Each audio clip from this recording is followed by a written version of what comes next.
Good morning students. Class 12 Hindi medium यानी हिंदी विशिष्ट का आज का जो हमारा पाठ है वो है प्रकृति चित्रण से। और इसमें दो कविताएं हैं, पहली है गीत और दूसरी है मंगल वर्षा। लेकिन ये पाठ पढ़ाने से पहले हम हमेशा की तरह आपको जीवन परिचय पढ़ाते हैं।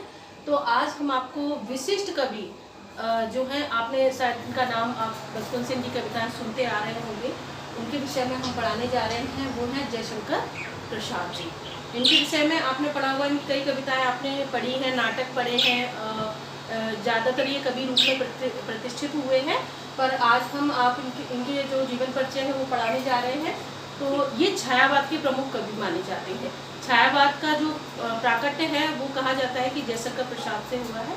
लेकिन आपके जो मुकुटधर पांडे और महावीर प्रसाद द्विवेदी जो काल में थे आपके कवि, उनके रूप में भी माने जाते हैं। पर जो माना जाता है प्रमुख रूप वो इन्हीं का माना जाता है, वो है आपके जयशंकर प्रसाद जी। तो आज इनके विषय में हम आपको बहुत सारी रोचक जानकारियाँ देंगे जो आपने अभी तक शायद कम ही पढ़ी हो या ना भी पढ़ी होंगी। हम आपको बहुत अच्छे से आपको इसको समझाएंगे, ठीक है। प्रकृति चित्रण में है पहला गीत, दूसरा है मंगल वर्षा। जयशंकर प्रसाद और भवानी प्रसाद मिश्र दोनों को हम पढ़ाएंगे। जयशंकर प्रसाद जी का साहित्य परिचय, ठीक है। पहले है छायावाद के चार प्रमुख कवि, चतुष्ट भी कहा जाता है। चार प्रमुख कवि यानी कि चार प्रमुख स्तंभ। हिंदी मीडियम इसको अगर पूरा पढ़ लेगा तो आपका छायावाद क्लियर हो जाएगा, क्योंकि छायावाद से प्रश्न जरूर आता है आपके बोर्ड एग्जाम में, वो भी 4 नंबर का आता है करीब करीब। तो छायावाद आपको पढ़ना ही पढ़ना है। और छायावाद के प्रमुख स्तंभों में सबसे पहले कवि आते हैं वो है जयशंकर प्रसाद जी। तो जयशंकर प्रसाद, सुमित्रा नंदन पंत, सूर्यकांत त्रिपाठी निराला, महादेवी वर्मा, ये 4 कवि हैं। छायावाद के बृहत्रयी यानी कि बृहत्रयी यानी कि जो विशिष्ट है। और देखो, जब 4 स्तंभों का नाम कहा जाए तो आप चारों के नाम लिखेंगे, और आपसे कहा जाए बृहत्रयी या विष्णु, ब्रह्मा विष्णु महेश किसे कहा जाता है, तो ब्रह्मा में कहे जाते हैं जयशंकर प्रसाद छायावाद के। छायावाद का विष्णु कहा जाता है सुमित्रा नंदन पंत को, और महेश कहा जाता है सूर्यकांत त्रिपाठी निराला जी को, ठीक है। छायावाद के लघुत्रयी यानी 3 प्रमुख लघु कवि, ठीक है। तो उसमें है लघु यानी इसका मतलब ये नहीं है कि कोई किसी से कम नहीं है, यानी ये क्या है, छायावादोत्तर बाद के कवि, तो इनका नाम इनके बाद में आता है, तो इसलिए इनको लघुत्रयी कहा जाता है। लघु यानी 3 प्रमुख, तो महादेवी वर्मा जी, रामकुमार वर्मा, भगवती चरण वर्मा, ठीक है। इसके बाद है जयशंकर प्रसाद जी का जीवन परिचय। इतना आपको समझ में आ गया होगा कि 4 प्रमुख कवि छायावाद के, ब्रह्मा विष्णु में है छायावाद के, लघु यानी 3 प्रमुख छायावाद के। तो ये सारे नाम बहुत अच्छे से हमने सारणी बनाई है, आपको समझ में आ जाएगा। इसके बाद है जयशंकर प्रसाद जी का जीवन मृत्यु। जन्म कब हुआ है 1889 और मृत्यु 1937 में, ठीक है। इनके माता का नाम देवी प्रसाद, पिता का नाम देवी प्रसाद और माँ का नाम मुन्नी देवी। गुरु है मोहिनी लाल। बाल्य नाम और उपनाम यानी इनको बाल्यकाल में जो कहा जाता था वो झारखंडी कहा जाता, क्या कहा जाता, झारखंडी। और जो उपनाम इनको मिला वो था कलाधर। ये बड़े बड़े एग्जाम जब आप देंगे तो ये क्वेश्चन बहुत कई बार पूछा गया है कि छायावाद के विशिष्ट कवि कौन है जो कि कलाधर के नाम से जाने जाते हैं, तो वो है आपके जयशंकर प्रसाद जी, ठीक है। इनकी प्रमुख रचनाएं हमने यहाँ पर जो महत्वपूर्ण रचनाएं हैं वो ही ली हैं। सारी रचनाएं इनकी उत्कृष्ट श्रेणी की हैं, पर हमने आपको कुछ ही जो आपके 12th सिलेबस में है वो ली है। तो सबसे पहले है आपकी उर्वशी 1909 में, ये एक चप्पू काव्य है, ठीक है। कानन कुसुम 1913 में, प्रेम प्रतीक 1914 में, झरना 1918 में, आंसू 1935, लहर 1933। इसके बाद इसका विषय में हम आपको पूरा समझाएंगे, वो है कामायनी। कामायनी एक महाकाव्य है। तो महाकाव्य इसको हम आपको एक विस्तृत तरीके से इसलिए समझाएंगे, आप 12th के बाद कोई भी कॉम्पिटिशन एग्जाम की तैयारी करते हैं तो कामायनी के विषय में बहुत सारे क्वेश्चन आपके लिए आते हैं, और अभी भी आपके लिए बोर्ड में कामायनी के विषय में पूछा जाता है। तो कामायनी 1935 में कहा जाता है कि जब कामायनी लिखी गई थी तो उसको लिखने में जयशंकर प्रसाद जी को 10 वर्ष का समय लगा था। इतनी, क्योंकि ये संस्कृत नृत्य शब्दावली से लिखी गई है और बहुत ही सुंदर महाकाव्य है, पढ़ने के लिए बहुत ही उत्कृष्ट है प्रथम कविता के रूप में। अभी हम महाकाव्य इसके विषय में आपको समझाएंगे। इनकी प्रथम कविता कौन सी मानी जाती है? सावन पंचक के नाम से एक रचना है, ये इनकी प्रथम कविता 1906 में जो भारतेंदु पत्रिका थी उसमें कलाधर के नाम से प्रकाशित हुई थी। देखो उपनाम क्या है इनका? कलाधर। कलाधर, कलाधर के नाम से जाने जाते हैं। तो इनकी जो सावन पंचक रचना है वो 1906 में भारतेंदु पत्रिका में कलाधर के नाम से प्रकाशित हुई थी, उपनाम से। प्रथम छायावादी कविता 1918 में प्रथम प्रभात थी जो कि प्रकाशित हुई और ये झरना में ही संकलित थी। झरना इनका जो काव्य है उसमें ही ये संकलित थी, प्रथम कविता थी। यानी आपका झरना की पहली कविता प्रथम प्रभात है जो 1918 में प्रकाशित हुई। जयशंकर प्रसाद की प्रथम पुस्तक कौन सी है? उर्वशी। ये चंपू काव्य भी हमने आपको बताया था। महाकाव्य, खंडकाव्य, चंपू काव्य, 3 भाग होते हैं, ठीक है। प्रबंध काव्य और मुक्तक काव्य और चंपू काव्य।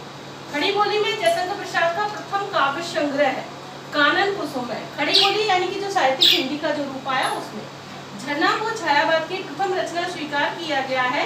इसको छायावाद की प्रथम प्रयोगशाला कहा जाता है। बहुत इंपॉर्टेंट है, आपकी महत्वपूर्ण प्रश्न है ये। छायावाद की प्रथम प्रयोगशाला किसे कहा जाता है? छायावाद की प्रथम प्रयोगशाला कहा जाता है झरना को, ठीक है। इसके आगे हम आपको बताना चाहेंगे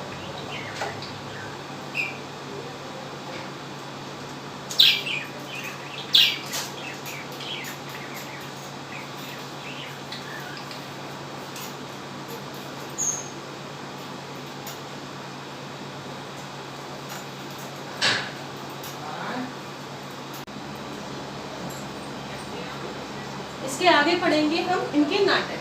नाटक है राजसी, अजातशत्रु, चंद्रगुप्त, स्कंदगुप्त, भृगुस्वामिनी। ऐतिहासिक नाटक लिखने के कारण ही इन्होंने ऐतिहासिक नाटक लिखे हैं जयशंकर प्रसाद ने। इन्हीं नाटकों को लिखने के कारण इनको नाटक सम्राट की उपाधि दी गई है। इसको जयशंकर प्रसाद को क्या कहा जाता है? नाटक सम्राट। उपन्यास कंकाल तितली इरावती, ये बहुत चर्चित है। कंकाल तितली इरावती। कहानी संग्रह, ये संग्रह है आकाशदीप, आंधी, इंद्रजाल, प्रतिध्वनि, छाया, ठीक है। आकाशदीप, आंधी, इंद्रजाल, प्रतिध्वनि और छाया, ये क्या है? इनके कहानी संग्रह। किसके? जयशंकर प्रसाद के। लगभग इन्होंने 67 करीब कहानियां लिखी हैं, जहाँ तक है करीब करीब इतनी कहानियां इन्होंने लिखी हैं, जो कि जो ये पूरी आपकी जो कहानी संग्रह है इसमें प्रकाशित होती है। कहानी कामायनी महाकाव्य का संक्षिप्त विवरण ही हम आपको यहाँ पर दे रहे हैं, क्योंकि बहुत ज़्यादा है इसका वर्णन, पर हमने कुछ मुख्य बिंदु आपके लिए लिए कि ये इतना प्रतिष्ठित महाकाव्य है। इसको शांति प्रिय द्विवेदी जी ने छायावाद का उपनिषद कहा है इसको, कामायनी को। तो थोड़ा सा इसके विषय में भी आपको जानकारी होनी चाहिए। सर्ग कितने हैं? 15 सर्ग। सर्ग माने खंड, भाग, जैसे कि कांड है ना रामचरितमानस में, ऐसे इसके कांड हैं 15, इसीलिए उपन्यास है ये।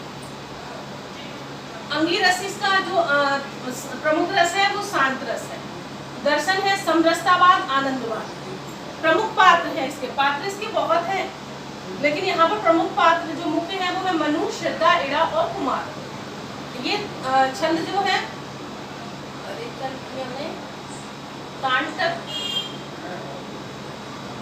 कांटक छंद इसमें प्रयोग किया गया है, ठीक है। अब थोड़ा सा वर्णन इसका हम बता रहे हैं। कामायनी के सर्ग यानी भाग इसके हैं चिंता, आशा, श्रद्धा, काम, वासना, लज्जा, कर्म, ईर्ष्या, पीड़ा, स्वप्न, संघर्ष, निर्वेद, दर्शन, रहस्य, आनंद। इन 15 खंडों में पूरी रचना महाकाव्य की चलती है। कुल लिखे भी हैं 15 सर्ग, ठीक है। अब ये जो प्रमुख पात्र है जो कामायनी आपका जो उसके प्रमुख पात्रों का बारे में बताया कि वो किस तरीके से काम करते हैं। जैसे कि कौन किसका प्रतीक है?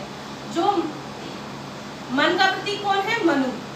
हृदय का प्रतीक कौन है? श्रद्धा। ये देखो यहाँ लिखे, कुल लिखे भी हैं 15 सर्ग, ठीक है। अब ये जो प्रमुख पात्र है जो कामायनी आपका जो